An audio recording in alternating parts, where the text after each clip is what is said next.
think we should make a point of handing over there. Yeah, I guess. That's what I have. Yeah.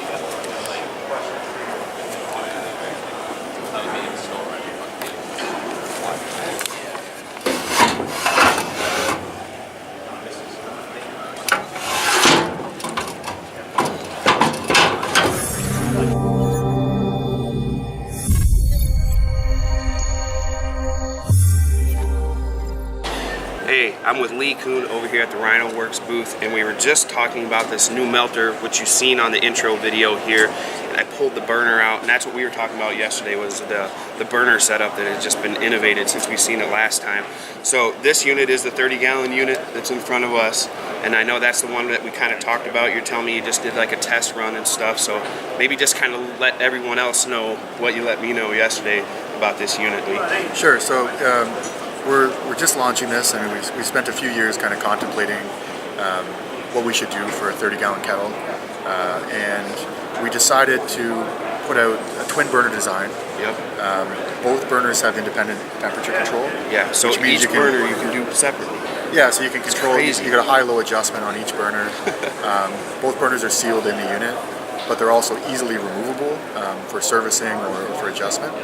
And the benefit of having it inside, I mean, is a few things. First, there's no flame outs. Right, no flame outs. It draws all the oxygen it needs to power the flame from the bottom of the unit, like coming through the legs and through the base. So what that means is, I mean, it's shielded from wind all the way around. Right.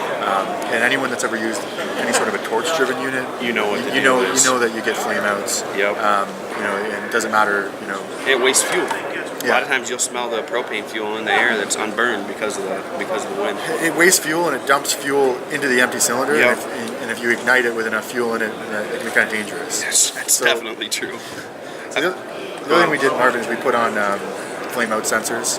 Oh, so really?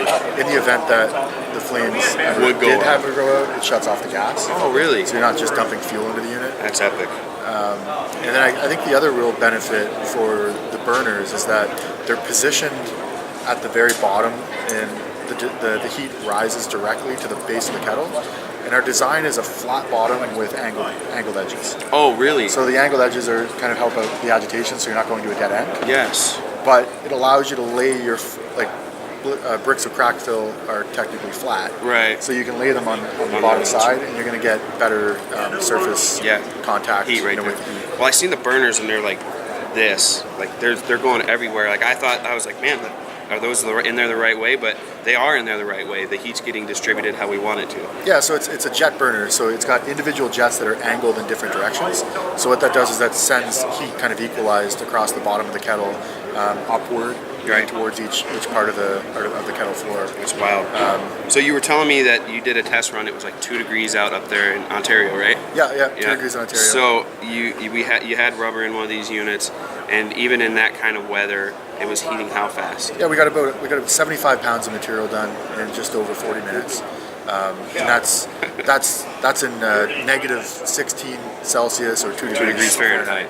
And that's cold. So I mean, Yeah. we were pretty happy with those results. And the other thing is, we also tested running it down to like simmer, where we Sure. run a single burner on low. Yep. And it managed to keep with both burners on low in that temperature.